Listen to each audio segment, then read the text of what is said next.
So, Brad, I had a hell of a day yesterday, and I want to tell you about it. But first, I want to lead with the caveat that I am okay, and I think my dog is okay, but it was a hell of a day, and it has ruined me the last 24 hours. You had a harrowing experience. Harrowing is yes, I will say Yes. that. It was sudden, and it was harrowing. So my dog is 15, 16 pounds. He's a very happy dachshund, sweet as can be, as you know. All he wants is love and snuggles in his life, and so we give that to him. He's very nice. We're out for a walk, my wife and I, yesterday, and all of a sudden, this older woman, 65, 75, from across the street, about 300 yards in front of us, starts waving her arms.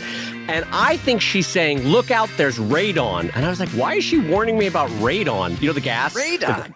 Yeah, I thought she was saying there was a gas leak. She was waving. What she was trying to say is, look out for that dog. And this, all of a sudden, out of nowhere, this giant 80-pound dog grabs my dachshund by the soft underbelly and starts thrashing him, right? And I can't describe this other than say that it all happened so fast that I did not have time to think. So a couple things happened very quickly. My wife, who is not a physical person, grabbed this 80-pound dog, and I was like, dang. She grabbed the 80-pound dog, and I, without thinking, I'm screaming no at this dog, and he's not letting go. And so honest to God, there was zero rationality to this. You know when they say, like, in like crime scenes where things happen and you have no memory or cause to do it? I was not a thinking person, but I start punching the dog in the head because I was like, you gotta let go, and I couldn't get him to let go by yelling at him. So he's thrashing my dachshund. So then, this is the dumbest part of all. Totally without thought. The one thing they always tell you to do as an adult and as a human is you don't get between two dogs and you don't get your hands near their jaw. I grab both ends of his jaws with my hands and I force it open, right? Because, you know, where the teeth are. Well, he's actively sinking his teeth into my dog. He's got my poor little guy's got 4 puncture wounds. But the dog bites the hell out of my hand. I don't know if you can see it. I've got a bunch of burst blood vessels all over my hand. Yeah. And thank God he didn't break the skin, but what a stupid thing for an artist to do. Why did I put my hands into an 80-pound mean dog's mouth? Oh, it's such a stupid thing. So only afterwards did I think, like, oh, I should have kicked him in the balls, or I should have gone for his eyes or something. You know, I was punching him in the side of the head. I should have tried to punch him in the eyes. But all of that is, like, I don't want to be a mean person. I don't actively think about how I'm going to attack a dog. Like, I feel terrible even for having had to do that. And so, all of this to say is, what a stupid move that as an artist, I put my hands into a dog's mouth and forced open his jaw like a dummy. I mean, I know that it was, anyway.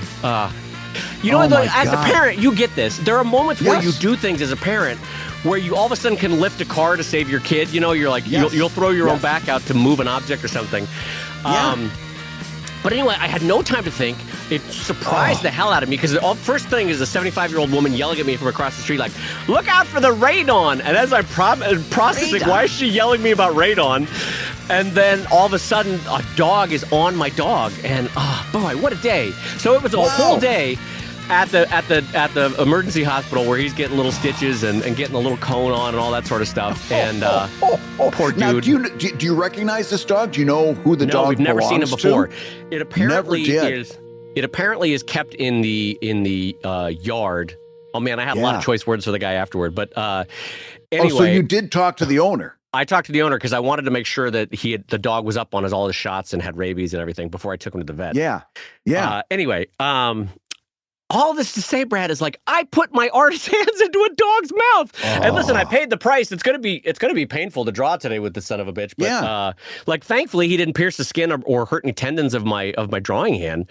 But what a dumb thing to do. And if the animal is like that too, the owner really needs to keep it in either on a leash or in fenced areas, because it would be so easy for that dog to get into something that's not safe for the dog's own safety. Listen, I mean, if I was a different kind of person, I would say, look, maybe you got to call animal control because you can't have a dog that's just actively attacking other dogs on the street. But I'm not going to be a dick about that and have somebody's dog put down. Neither would I. You listen, the last thing you want to do is put a couple drops of antifreeze into a bowl of water. Stuff like that can kill a dog outright. Brad, oh my God. if you want to talk about $1,000 stomach pump bill, my pug got into antifreeze one time. My old pug, and boy, that was an expensive stomach pump for me. Was getting him to the vet. Oh, dogs are expensive. Dog, you love them so much, but they're so expensive. Even yesterday's veterinary bill, I was like, good God, you guys are enjoying that BMW. I see. All right, well, good for you. Yeah. Oh my God, I've got the shakes on your behalf. Just hearing that, gets your adrenaline going. It's like I don't like these kind of stories where somebody's in pain. That's the thing. My adrenaline and then post-crisis adrenaline was so high that I didn't realize that my right hand was hurting like hell until, honest to God, like 2 or 3 hours later. And then I was like, geez, my drawing hand is really killing me. What did I do to my hand? Because a dog bit the hell out of my hand. So anyway, wow. I'm gonna go down and talk to the guy again today and have a serious heart-to-heart about that dog might need to be put down because it's 11. I think it probably has a little bit of dementia. I'm not sure, and it's attacking other dogs, and that's not well. And how did the lady across the street know unless the dog had done something that she exactly? Witnessed? That's the strong insinuation was that dog had been menacing prior to this, so it's not. This is not a good situation. Well, all this to say is my whole day yesterday was at the veterinary hospital. So today I'm going to deal with all the post, listen, I got to go talk to an adult to a bunch of other adults and tell them things they don't want to hear. And have that conversation that you shouldn't have to have in the first place. But it goes back to that question that we had a few weeks back, that what do you do when a whole day gets eaten up and you can't work? The thing is, you got to roll with it. That's life. We all have. Yep. You've got. We all have a momentary crisis that you've got to deal with. But anyway, what a terrible topic to start the show with. I think I speak on behalf of everyone in the audience to say we're wishing the very quickest recovery for the unofficial third member of ComicLab podcast, Ollie. Yeah, he's doing good. He is drinking water and he's taking food, which is good. That's a good sign. So I will keep you updated on how he's doing. And on that unhappy note of your local neighborhood artist here putting his hands into an 80-pound dog's mouth, I will say hello, everybody, and welcome to ComicLab, the show about making bad decisions while making comics. And saving a poor Dotson's life. My name is Brad Geiger. I'm editor of webcomics.com and the creator of Evil Inc. And I'm his pal, Dave Kellett, cartoonist of Drive and Sheldon and co-director of the comic documentary Stripped. And this week's Hour of Comics Advice is made possible by your support at patreon.com/comiclab. So Dave, let's talk comics. Let's talk comics, my friend. And I want to remind everyone, as we are into the month, that you can now watch the show live. It's called ComicLab Live Gab. It's available to everyone at the patreon.com/ComicLab level of $10. And the joy of it really is seeing how ridiculous we can mess up at times and make one another laugh off camera, if you will, before the show, during the show, and after the show. Yeah, it's turning into a nice opportunity. Also, we have a little chat with the attendees before the show. We usually record the show in two halves. So while we're getting the second half all ready to go, we have a chance for a little question and answer or whatever's on people's mind at that point. Before the show, we are having an excellent conversation about Lil Abner and Al Cap. And so it's really kind of a building out of the actual show, and it's turning into a lot of fun. So, and I think, Brad, if I could be so bold as to make this assumption on your part, I think we are both wearing our Dad Bod T-shirts today. Are we not? Yes, we are. I brought my A game today. I tell you what, it's a shame that no one else can see from nipple down, because what great physiques! This is tremendous. COVID did not at all impact our overall shape over the last 15 months. I wanted to get one of those T-shirts, and because it said, "Oh yeah, it makes you look stronger up. It makes you look like you've got more of a chest." Right. They actually one person likened it to a male version of a Wonder Bra, but in reverse. It gives you a powerful upper body and then diminishes the lower body. And I put it on. And I walked in the living room and I said, "Well," to my wife, "What do you think?" She looks up from her coffee, says, "Nah, you're still fat." Oh man! Oh, the honesty of a long-term marriage. Oh, it cuts. Yeah. It cuts to the bone. But anyway, I like that you and I both opted for happy colors because I would have thought that both of us, knowing us, would have gone for the black and the dark blues. But you have a bright yellow. I'm assuming I'm colorblind. I'm assuming this is a fairly a magenta-y tone. It's red. It's actually a brick red over from reading over here. It looks Thank like you for helping your colorblind friend. That was nice of you. Yeah. I appreciate that. Well, with this gorgeous dark hair, wearing yellow, I always stand out. Dave, I got to tell you, I've been having so much fun on TikTok. Oh God! other than torturing my kids now that I know what all the memes are. But I posted a video just recently that I got such an interesting response from that I thought it would be fun to talk about it on the show. And what I said was this. As an artist, you have a choice in who you accept criticism from, which is a pretty bold statement, it turns out. Yeah. And I said, as for me, speaking only for myself, I choose to accept criticism from two sources. The first source is people who are on a similar journey as mine. What was that word? A similar? I know. I was hoping you weren't going to notice. I hate to interrupt, Brad, but I think the word is not similar. I know how you hate to interrupt. A similar journey as mine, who I actively ask for their thoughts. Right. And I said that specifically because that's an art school critique. And I know I'm talking to some younger people there. Right. So I didn't want to start this whole, well, I choose not to listen to your criticism. So I said, listen, people who are on a similar journey, who I reach out to get their feedback, that's one. Mm-hmm. Number two, people who have a demonstrated work in the field that I respect, that's number two. Gotcha. I will accept criticism from those two sources. I said, now listen, there's a few things that are not on that list. Number one, comments from individual readers. That's number one. Right. And number two, people who set themselves up as critics on websites, podcasts, YouTube, so on and so forth. Those people have especially if these critics have no demonstrated work in my field. In other words, if you want to talk to me about comics and tell me what I should be doing differently, you better point to a pile of comics that you've been writing or drawing, or hopefully both, before I'm going to take you seriously in a conversation. And some website critic or some critic on YouTube or on a podcast, they can make all the comments they want, but I have a choice in what I listen to. Right. And I never listen to these people because invariably, they're people who failed at my thing. And now they want to participate in some way. So they're going to be a critic. Great. You're going to be a critic now. It's very much that Ratatouille scene, isn't it? Of like the critic as artist. Yeah. Very much. Yeah. So I compare, first of all, I like this as a topic. I like this as an idea. This is a good insight because I think without having verbalized it, I do the same, where I sort of let a certain number of people with certain conditions through the filter of la, la, la, la, la, fingers in my ears, I'm not listening to you, right? Yeah. You obviously are one of them. If you were to call me up and be like, listen, can you take some criticism? I know it's unsolicited and I've got some thoughts on the thing you're doing, right?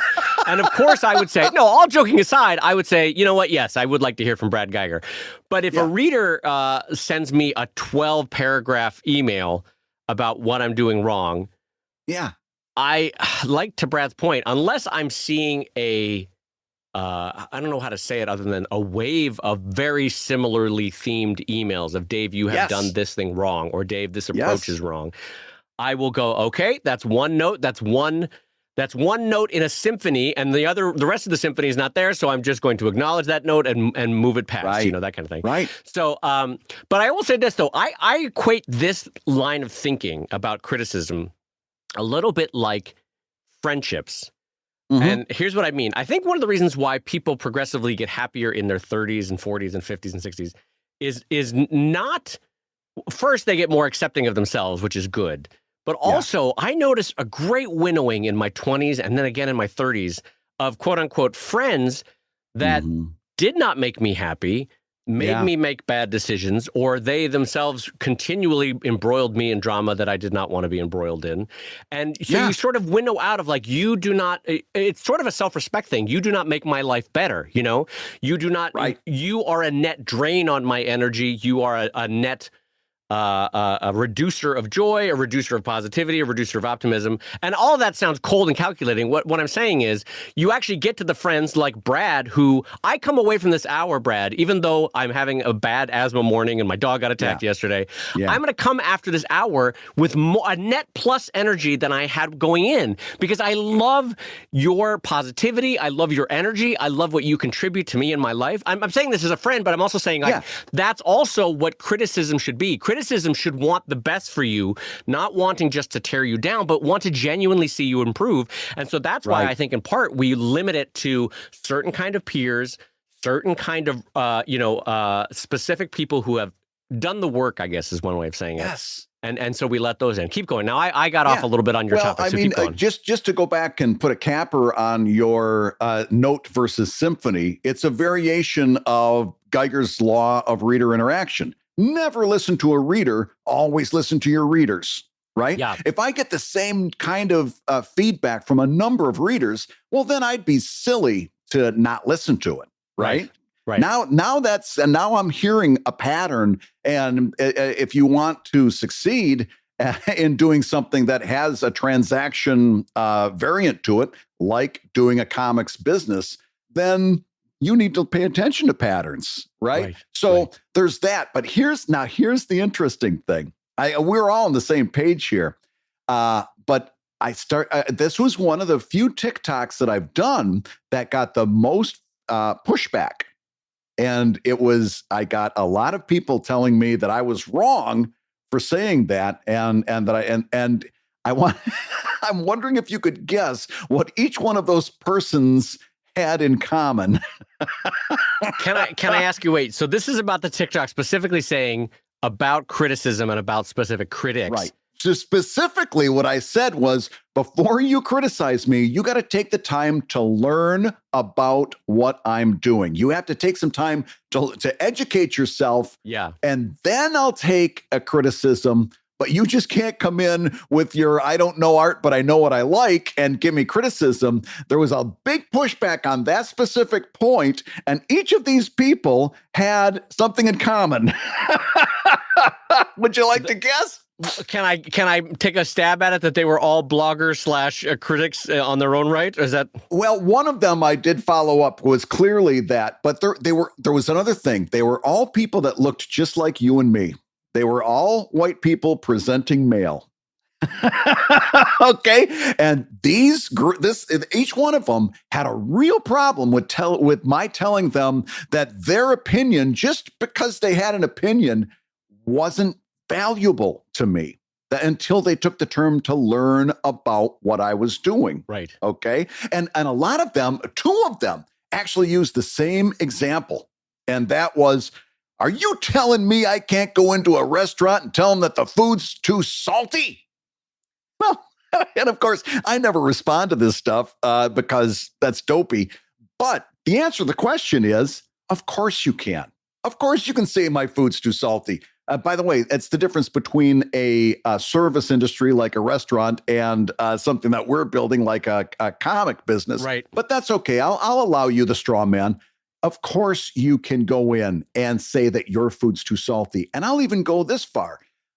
If they value your return business, the next time you walk in, they should have somebody, you should be able to say, hey, last time I was here, the food was too salty. And that chef, if they value you coming back, maybe pulls back on the salt a little bit for your dish. But if you expect that chef to hear you say that the food's too salty and go scampering back to the kitchen to change the recipes for the entire restaurant, you've got an overinflated self-importance problem. Yeah. And by the way, if you have any problem with that, I'll just wrap this reel up because I want to hear what you think about this. As an artist, if you have problems with that, stop and think. This person who's saying, what are you telling me that I can't say the food's too salty? Remember, the guy at table 3 is telling their waitstaff, my food's too sugary. And the person at table 4 is saying, my food's too spicy. And the person at table 5 is saying, you see what I say? If you were actually if you go down that road, you're going to be serving bread and water. And getting complaints about the bread and water. Yeah. Well, this is exactly what I was going to say was, so if you want to take this from someone who has put a lot of this out into the world, I've done, I don't know, I haven't done the math in a while, but it's definitely over 4,500 comics in the public eye, maybe 5,000 comics in the public eye now.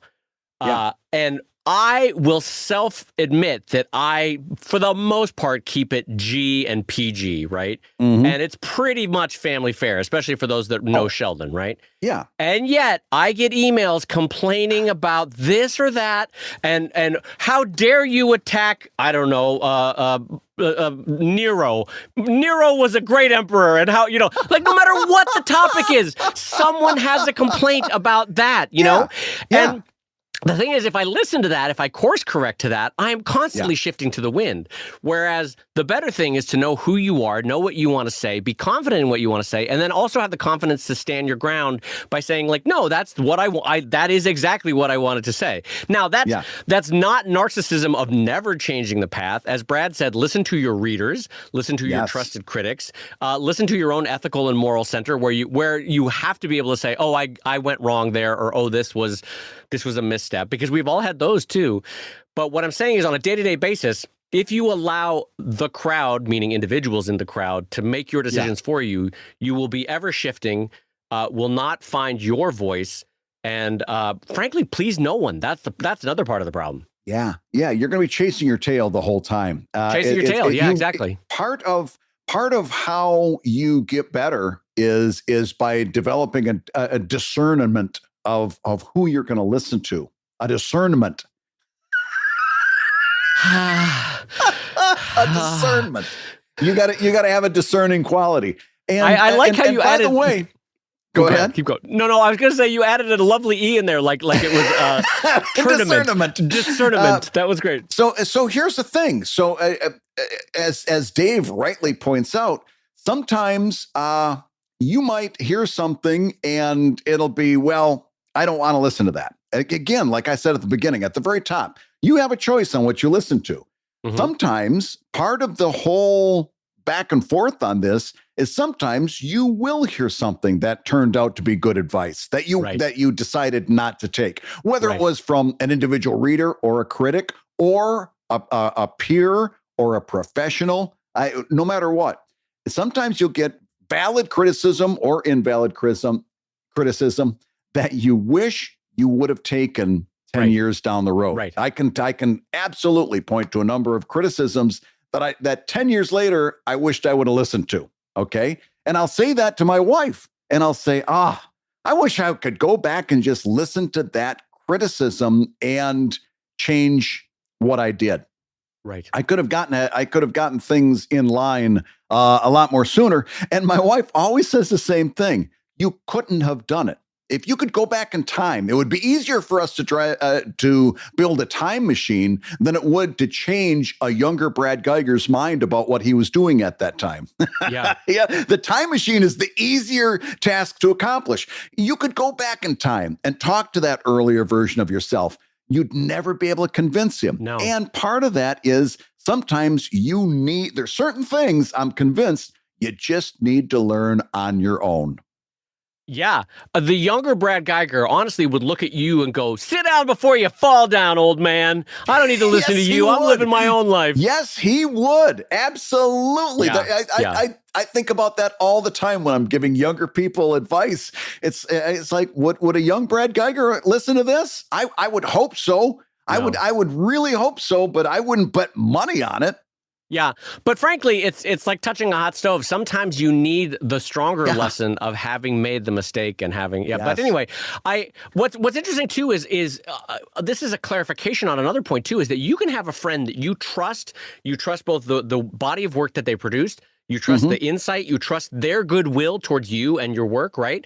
But you can still say, you know what, in this category of my life or in this category of my work, I don't want advice from this person on that. And that's sort of, frankly, a bit of adulthood that you gain by. Like Brad could say, I love Dave. I love that he has my best interest at heart with his criticism. I am not going to take a criticism on how I do XYZ from Dave, right? Right. Or you just might say, I know how I want to do it.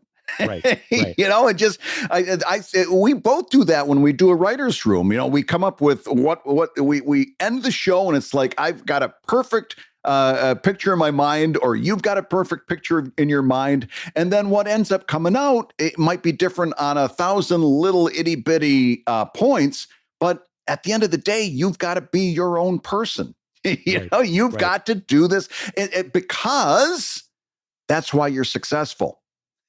Because you made choices and you've made consistently good choices. So that's part of the whole thing is you also, when it comes to criticism, you also have to make choices. It's interesting too, because some lessons, like let's say there was a bit of advice that I personally was like, I love Brad. I love his best intentions for me. I love his insights. This one bit of advice I'm not going to follow. We all have, as friends, that kind of thing happen, right? What's interesting, though, is that you always got to be careful not to be so closed off about a certain thing that Brad's advice isn't still sticking in the back of your head. You know what I mean? Yeah. And because that eventually leads 4 years, 5 years, 10 years down the road to go, you know what, Brad was right. But but it's good to have that voice in there, because if they're trusted, if they've put in the work and they have your best interest at heart, you do want to keep that in the back of your head. You don't want to just discount it. Like if Brad told me, and there are things that Brad told me years ago, months ago, that I've not told you, Brad. I'm looking at you right now saying I've not told you, but they've stayed in my brain. The criticisms have stayed in my brain, even though I didn't act on them, because it is one of the voices that I now listen to in the back of my brain when I'm sort of making a decision is you know what, Brad did say that though. Let's at least consider it. And that's, I think, a healthier way to go do it than like, I love Brad. I'm not going to take his advice about XYZ. You go, you know what though? He did have my best interest at heart, and he is, he has put in the work, and he does, he's genuinely trying to help. And so let's consider it. So it's an interesting balance, but I think you were really right to bring this up. Now, in general, did this one go over well on TikTok? I'm like the friend wanting to hear about your relationships. How'd it go? Tell me how the date went. How'd your TikTok do? It's so wonderful to be speaking to a lot of younger artists whose response is, oh my God, I didn't know I had permission to think this way. That's really kind of the I'd say 70% of the responses I get is I never knew this was an option. And there are some people who are saying, oh, this feels so good because not so recently, this one person said, I posted some writing that I spent a lot of time on, and 3 people came on and told me that it sucked. And I said, I wrote back and I said, that's not criticism. That's abuse. That's a completely different topic. Now we're not even talking about criticism. If somebody just says, oh, that stinks or that sucks, that's not even criticism. That's abuse. And and then I had to give my whole speech about suffocating bad online comments. Can I tell you this, because this, just for a second, dipping our toe into the topic of abuse. I, as you know, put out a family-friendly comic, so my comments on and around and underneath my comic tend to be pretty lovely and positive. Yeah. But 3 or 4 times I have blocked people from my site and my comments and my forums, right? And what I found fascinating, I think I told you about this, was there was one guy who was repeatedly being a dick, not only to me, and I can take that, so I didn't care. I won't block you necessarily for that, but he was being a dick to other people, and I was like, nope, we're not having that. You don't get to make this an unwelcoming place. And so I blocked him. And what's fascinating is, I think I've told you this, about every 6 to 12 months, he'll email me being like, hey, can I be allowed back on the forum? And I was like, what is this? What do you want from this situation? Like, no, you cannot. You can't come into my living room, knock over all the drinks, set fire to my couch, and then be like, hey, can I come back into your house? No, you were a dick. You don't get to come back in. No, not at all. And by the way, if you it's not like you've got a hair trigger on that either. This guy got to this point. Yeah, but when you add time after time after time, chance after chance, at some point it's over. You're done. And you don't come back. What's interesting about that is it's a version of if you don't give trolls oxygen, then it removes the fire. If there's an abusive person in your form and you just remove them, it's like, no, that was my energy powering me. No, that was my oxygen. I deserve, it was A, I deserve to say this, and B, it was a weird form of like, people need to hear what I have to say. And it's like, what's wrong with you? It's kind of like you. It's always mansplaining energy. It's like, dude, you gotta chill this out. Yep. And that's when I talked about it, I said, people say mean things on the internet so they can savor your response. And I chose those words purposefully. They want to savor your response. And if you don't give them that, and by the way, it's a lot more complicated than I'm making it in this moment, but to a certain extent, if you don't give them that experience, they'll go find somebody else to savor. Yes. I really do believe at a certain level of internet abuse, that's a really good tool that you could use. Absolutely. Yeah, it's the standard, just remove the oxygen by removing any sort of feedback that you can give them. And it is effective. It's surprisingly effective. Like they'll maintain the energy for 1 or 2 more posts or 1 or 2 more weeks. And then it just kind of quietly fades away, which is great. But Brad, let's move on to the next topic because I want to talk to you about Kickstarter add-ons. Hey, if you're listening while you work, take a minute to stand and stretch. And while you're doing that, we're going to tell you why you should join us on Patreon. When you do, you're going to get hours and hours of podcasts that we've recorded just for backers. And exclusive Patreon posts that go even deeper on ComicLab topics. And access to our exclusive Discord server, which is a thriving community of professional cartoonists. So you can support the show you love and get tons of actionable resources for your own cartooning. And listen, if you can't swing a pledge this month, we get it.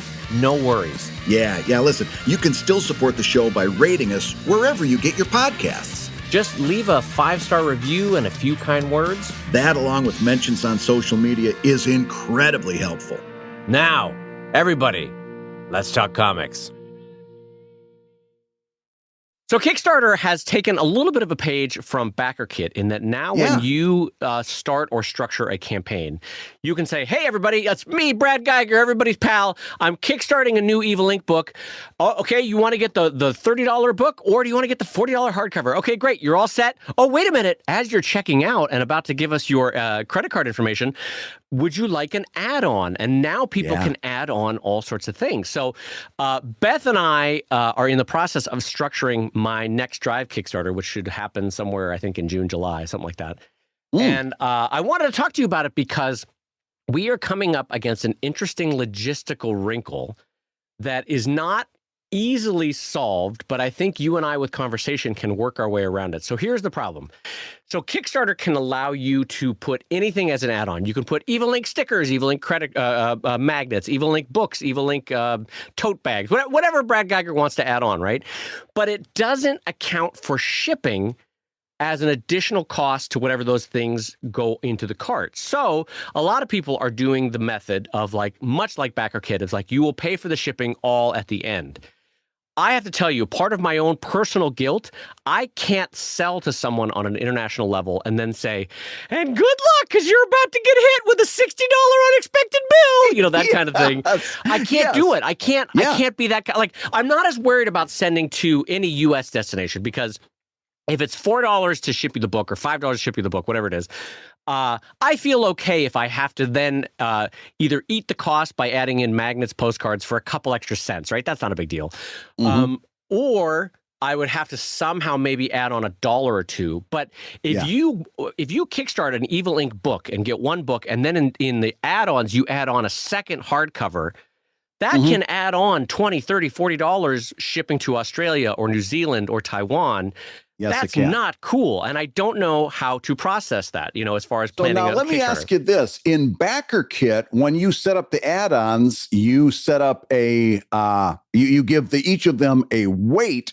And so when the person adds on the extra items, it also adds on extra postage. So you don't get slammed. In other words, it sounds like does Kickstarter not have this set up for their version of add-ons? As far as I can tell, and now listen, half-informed Dave can tell you that this might be an open beta or just a post, like the first round launch of this device or this service. So it may be that they will eventually add in, even best guess shipping would be, I think, fairer of like, listen, I noticed you're in Australia and you just added all 10 Sheldon books into your add-on cart. Are you sure you want to do that? Because it's going to add on $50 to $80 to ship this to Australia. You know what I mean? That kind of thing. I don't feel good saying like, hey, great, you backed the new Drive book. That's going to be $25 to ship it to Australia. Oh shit. You also got all 10 Sheldon books as add-ons. That's going to be $50, $60, $70 additional. And this is a surprise to you and to me. Here we go. Let's try to get this money from you so I can send you these books. Like that's a whole rigmarole of, I don't know how I'm going to deal with that, you know? Yeah. No, it makes it difficult. It's difficult enough if you're doing it through BackerKit where they're actually fine tuning that expense. Right. So you're not putting a flat expense on, which you're either going to get screwed on or screw somebody else on. You know, there's only one thing I will say there, in that at some point you said it's a fee that the overseas buyer is going to get surprised by. Mm-hmm. And I'm not sure. I mean, I'm sure there's one or two people in your audience that are going to be surprised by that expense. But most of them either have bought from you in the past or have dealt with this kind of situation, whether it's Kickstarter or, you know, Patreon, or just buying something from Amazon or whatever it is. They understand that they're going to incur certain shipping costs. If they've ever made a purchase from the U.S., they know it's going to be a ridiculous shipping cost. Yeah, I get that. And they take that into effect before they pull the trigger on buying that extra stuff. It also, I guess another way of saying this is that it also adds just a whole nother layer of logistics post-campaign for Beth and I to now figure out. Because I guess what I'm saying, Brad, is Beth and I have it locked down where, like, you got a book, a print, 2 magnets, and a pin, right? We know exactly how much that's going to cost to the U.S., to Canada, to Mexico, to the EU, to Australia, to New Zealand, you know what I mean? Different spots. We know exactly what it's going to be. But if we have this thing where everything's higgledy-piggledy at the end of a campaign, I can just tell everyone involved that this is going to be logistically more of a huge pain in the ass, or just a lot more math up front into what's already a math-heavy process of making sure. So here was the solution that I was thinking of. Yeah. I could make add-ons, because I already have one tier that's for international buyers only of the Drive book. And the reason I'm doing that is it's drop shipped. There's no signature for me, so it's not shipping to the U.S. to ship back out of the U.S. There's not that double fee. You're getting a drop ship directly from the printer location, and there's no signature, and that's fine. But here you go. Here's the book at the best possible price, right? That's one route. And so I'm already happy doing that. But I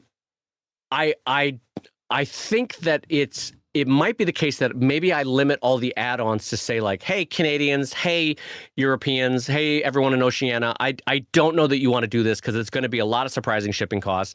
If you do, if you want to do it, just a heads up, these are our best guesstimates of what it's going to cost you, but it's going to be a lot, you know, that kind of thing.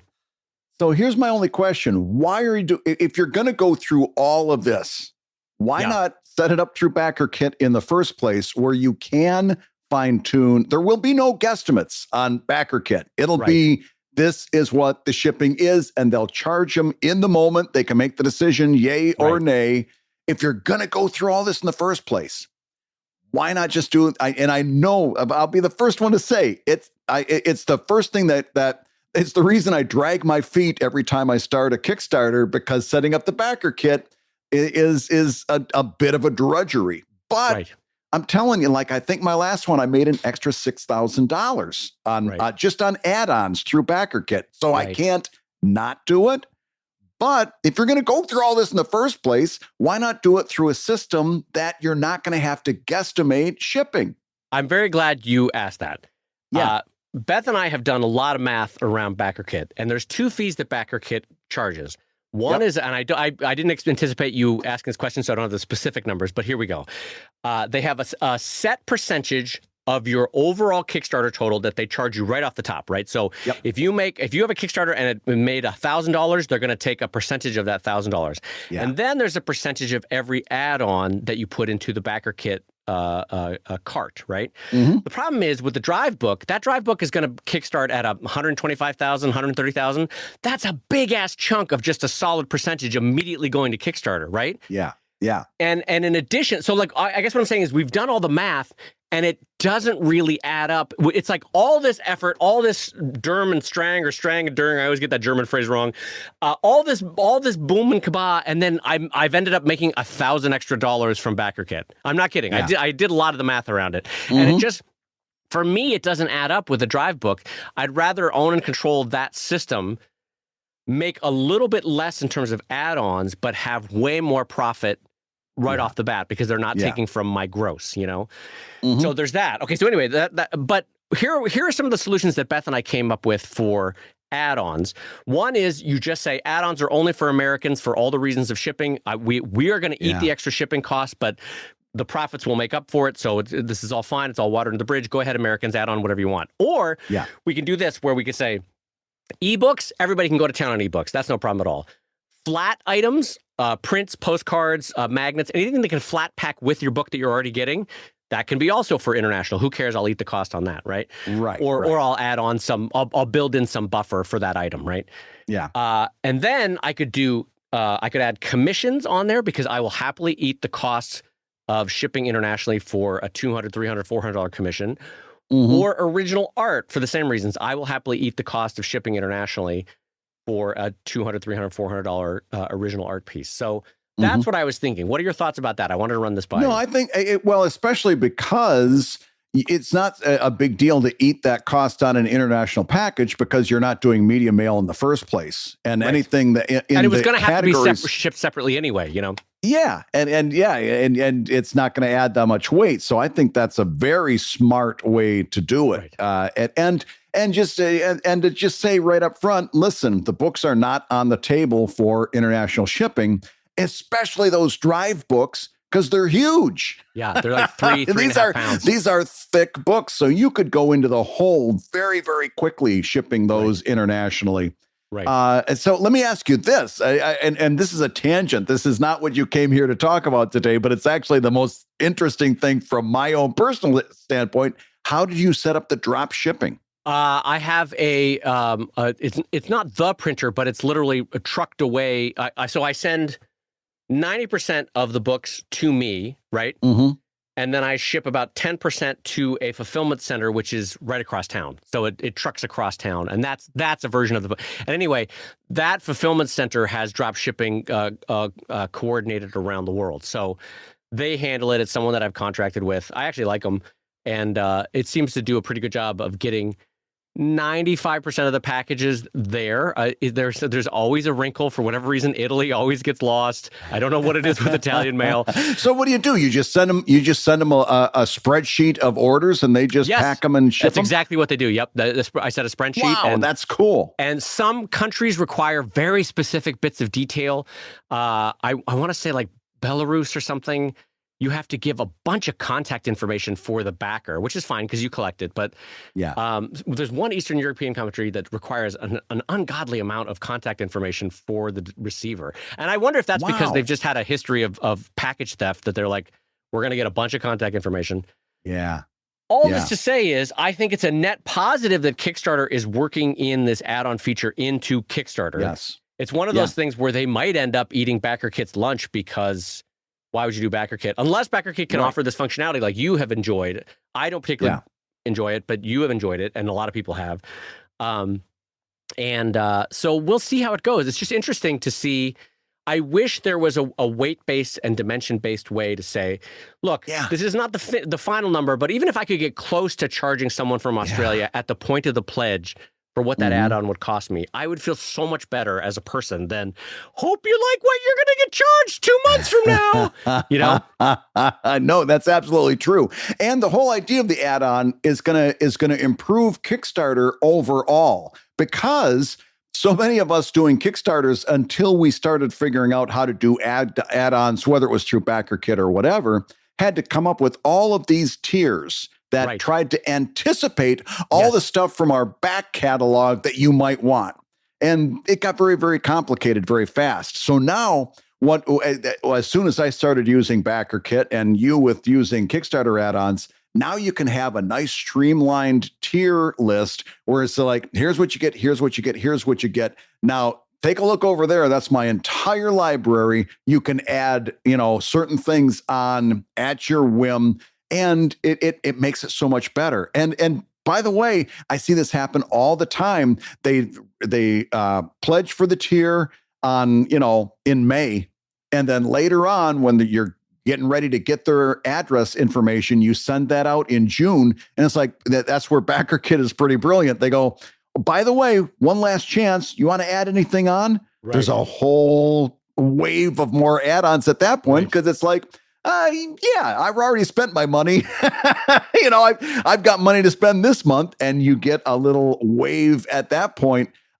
Separating that out is going to make Kickstarter in general a much, much more effective crowdfunding app. Yeah, I think I'm with you that I think it's going to make Kickstarter better. I'm happy that they're doing it. It's interesting the problems and the questions that pop up now that it exists in terms of implementation. But overall, like you, I think there is consumer psychology 101. If once someone's already committed to pledging for a Drive book or an Evil Ink book, upselling them with a bumper sticker, with a poster, with a print, with a pin is a no-brainer. So I did it myself actually on something that I backed recently on Kickstarter, is that I got upsold, and I was fascinated to see my own reaction of like, yep, they happily upsold me. I added some stuff onto the cart. I'm in and happy about it. Listen, Dave, I've got another question from a $5 Patreon backer, and I wanted to get your thoughts on this. This comes in from Oxfordinary, who says, what are your thoughts on coloring traditionally versus coloring digitally? What are the pros and cons of each method? Is there a specific traditional medium that you feel better for making comics? What do you think, Dave? We most of the time when we are talking coloring, we're talking about digital coloring. This person is interested in traditional coloring, whether that would be watercolor or colored pencil or paint, or what are your thoughts on doing a comic that is colored traditionally? Well, it's funny to feel my reaction on this, because my immediate reaction was like, coloring it traditionally. And it's funny how it's only a decade or two of coloring digitally that has completely turned my heart. Now, my immediate caveat is to say, listen, 40,000 years of humans making art, we have colored traditionally, right? That caveman in the cave in Lascaux, France did not have Photoshop or Comic Studio, whatever digital coloring application you might have. Right. So much longer history of coloring traditionally, and you absolutely can do it. And I think both Brad and I think that there is nothing wrong artistically with, although I shouldn't speak for Brad yet, we haven't heard from him. There's nothing wrong with saying, I'm going to put in my 10,000 hours and I'm going to get amazing at watercolor. I'm going to put in my 10,000 hours and I'm going to get amazing at pastels or amazing at a form of crayon or something. Nothing wrong with that. I just think, much like word processing, where the keyboard has so fundamentally made better the process of a typewriter.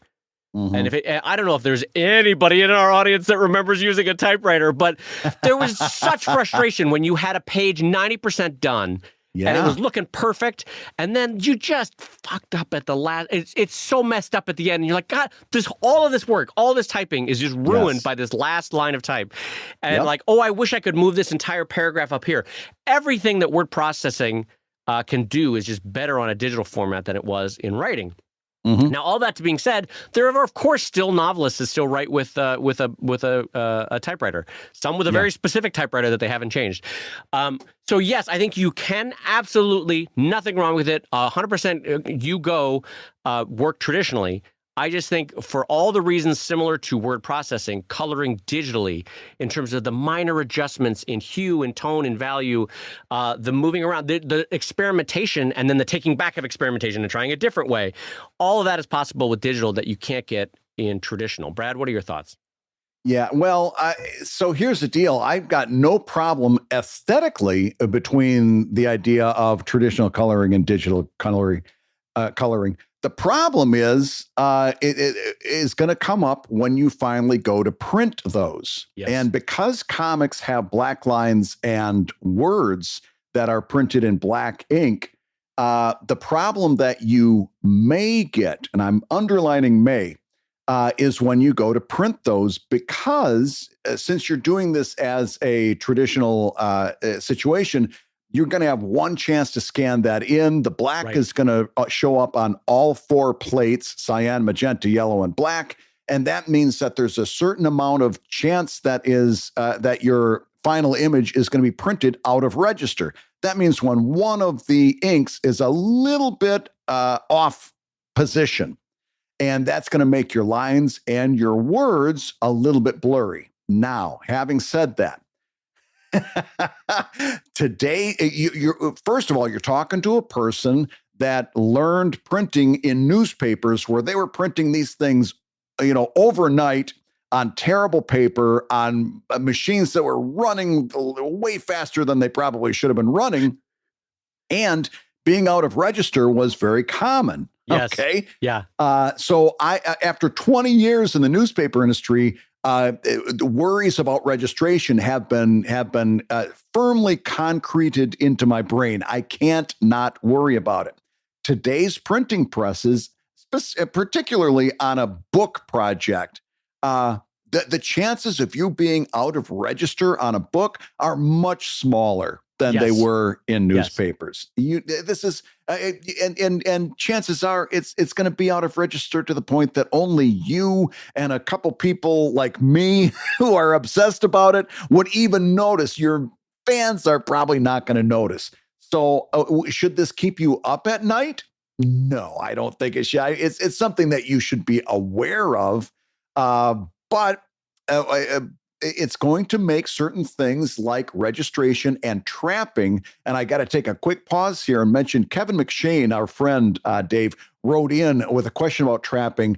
I did a dissertation on that on the ComicLab Discord server, talking about trapping and how to set that up. If anybody wants that, they can sign into the Discord. It's one of those topics that is so visual, it would really be difficult to do it on the show. Right. So, and I will interject your interjection just to remind everyone that when you join patreon.com/ComicLab, you get access to that Discord server, which has, frankly, an amazing array of pro-am, amateur, and pro feedback, content, advice, tips, especially the one like Brad just mentioned right there, that you won't get elsewhere. And so that's the one on trapping is a great bit of advice on that one. Yeah. And it goes right into, how that's set up. Now, the problem is you really can't do trapping when you're doing traditional, scanning your traditional art for print either. Yes. So, and again, with today's printing is way better than it was. Yeah, in fact, specifically Brad, offset. Yeah. I will tell you that much like computers have helped word processing, have helped digital coloring, they've also helped with misregistration. A lot of those plates are digitally controlled. So you no longer have the 55-year-old guy with the hand sledge going, kang, kang, kang, trying to adjust the plate. I know. Yeah. And now you have a computer that gently edges it over, and they can do a run of 100, check the registration. What I'm saying is computers have helped out even there. Keep going. I'm sorry to interrupt. So it's something that would always be in the back of my mind. Is it going to affect you? Probably not. All of which to say, one of the great things about comics is kind of the democratization of the medium. Yes. And this is yet another way in which you can say, this is how I'm doing my comic. And I don't think I think the chances are very slim that it would hold you back. Well, I want to tell you, too, about the problems with scanning digital art, or traditional art, excuse me. Oh, yeah. I have done a fair amount of traditional coloring. Not a lot. I would say maybe only about 100 Sheldons in the archive have I traditionally, or using usually grayscale. I tried that for a while where I was trying to do 1950s comics, and I was trying to do them in that UPA style. I don't know if you remember that. Yeah. But I did it with hand grays. Scanned, okay. didn't print great, and frankly didn't scan great. But what I'm getting at is that watercolor specifically, and even some pastels, boy, is scanning a pain in the ass. It's hard to get the tone right. It's hard to fix it in Photoshop. And the best, I continually, to my dying day, I will be so thankful to Lar D'Souza of Looking for Group, because Watterson sends me this, Bill Watterson sends me this watercolor for Stripped. Yeah. And I go, holy shit, Bill, this is amazing. Any tips for how you scanned Calvin and Hobbes so that it came out great? And he goes, you're on your own. Good luck. I never touched that part of the process. And I was like, wait, you just sent the publisher your watercolored cover? He goes, yeah, I would. He went through this whole thing about how it took him like 5 passes to do a book cover because he was a perfectionist, and he would watercolor the whole thing, and then one tiny bit was misaligned. He'd be like, I got it. Because he would do a black plate and then a separate watercolor plate. Do you know how hard that is to do that right? And so his Calvin and Hobbes, he would send them a full black plate. By plate, I mean a full black ink on white paper, and then send them a totally separate, just watercolor fills on a separate piece, and they would scan and connect them, right? And he probably lined that up like on a light box, and it sounds like it would be the easiest thing to do. Just put it on a light box and just put it over top. Oh my God. If you've ever tried to do that, it's way more difficult than that. He is a master of watercolor. He said it would take him 4 or 5 tries to get it right. Anyway, long story short, he sends me this original. I take it because I really want to get this looking right for the poster. So I take it to a friend of mine who works in advertising, who had an incredible scanner that could scan like something ridiculous, like 20,000 DPI. It was something ridiculous, like one of those $50,000 scanners. I take it over there. She scans it for me. I bring it back, and I'm like, okay, now how do I clean up this watercolor for print so that the blacks and like for the separate plates and the registration? Like, I don't know how to do this. Lar D'Souza saved my ass with a really detailed step of like, here's how you make a watercolor ready for print. And so to my dying day, I'm going to be so thankful, because even Watterson was like, I don't know, I just sent it to the printer and they did it. I don't know how to do it. Oh my gosh. Yeah. And Lar, as usual, came through with just the right advice. Oh my God. Such great advice. Yeah. So I think the bottom line on this is absolutely follow your passion. If your passion is for traditional art, if watercolor or pastels or anything else fires you up, colored pencils, go with it. Great. It's going to be a little tricky on the scanning to get it right. To Brad's point, it's going to be a little bit tricky when it comes to preparing for the plates for printing for 4-color pass. But honestly, part of it is that 10,000 hours will be you learning how to get both of those things right, and that's okay. Right. So I personally would say digital coloring is more. I don't want to say. It's more flexible, more amenable to change, more controllable for the final product. But we all know that a traditionally colored piece looks different. It looks in some ways more handmade, more crafted than anything digitally done. So there is power to that too, right? I'm saying to you that even though I like digital coloring for all of what I can do control-wise, there is something special about a watercolored piece. So Brad, you put the final capstone on this one. Well, listen, when we're talking about coloring, I only have one more thing to say, is that you can color me happy because I've got a chance to spend another hour with Dave Kellett talking comics. And I didn't get bit in the process. That's the best part. That's right.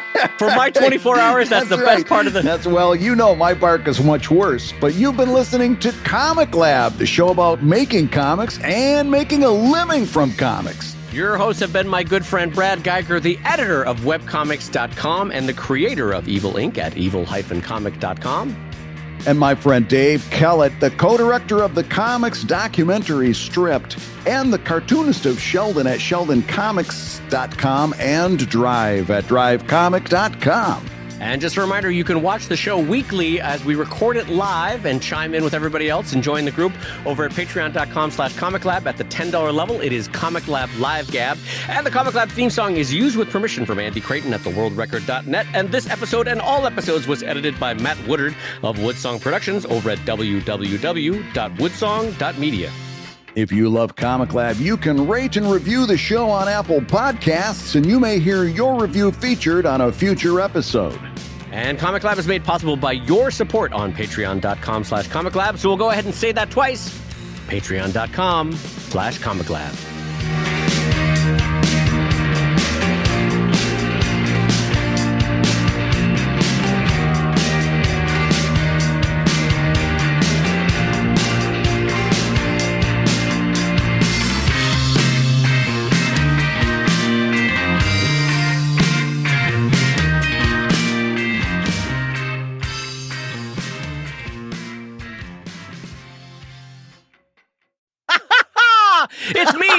traveling older Brad Geiger, coming back in time to talk to you, young Brad Geiger. Ha ha! Although, wait, if I say it like that, I sound like, ha-ha, the girl on fire, ha-ha-ha, Katniss Everdeen. Anyway, go ahead. I'm trying to do the Brad Geiger time-traveling lab. Okay, so I'm time-traveling Brad Geiger. I'm 50, and I'm coming back to talk to 20-year-old Brad Geiger. Hello, Brad, ha-ha, it's me, time-traveling Brad. What the hell happened to my stomach? Ha-ha, time and tide come for every man, Brad. All right, I'm here to tell you, Brad, this comic strip about a gargoyle where it's not going to work, Brad. Brad, it's not going to work. Do I get pregnant in the future? Is that it? Let me tell you, Brad, you've just... Listen, I've got some things I also need to tell you about a pandemic. You're going to do a lot of Ben & Jerry's eating for about 15 months. You're going to mainly stay inside. You're going to do a lot of pandemic eating. You're really going to eat your feelings. But here's the good news. The rest of the world is also going to be eating their feelings. We're all going to come out and we're all going to be buying a lot of dad bod shirts. All right. But listen, the important thing is, at least I get into newspapers eventually, right? I mean, I can handle a pandemic. Just tell me I get into newspapers. Brad, I've got some bad news about newspapers.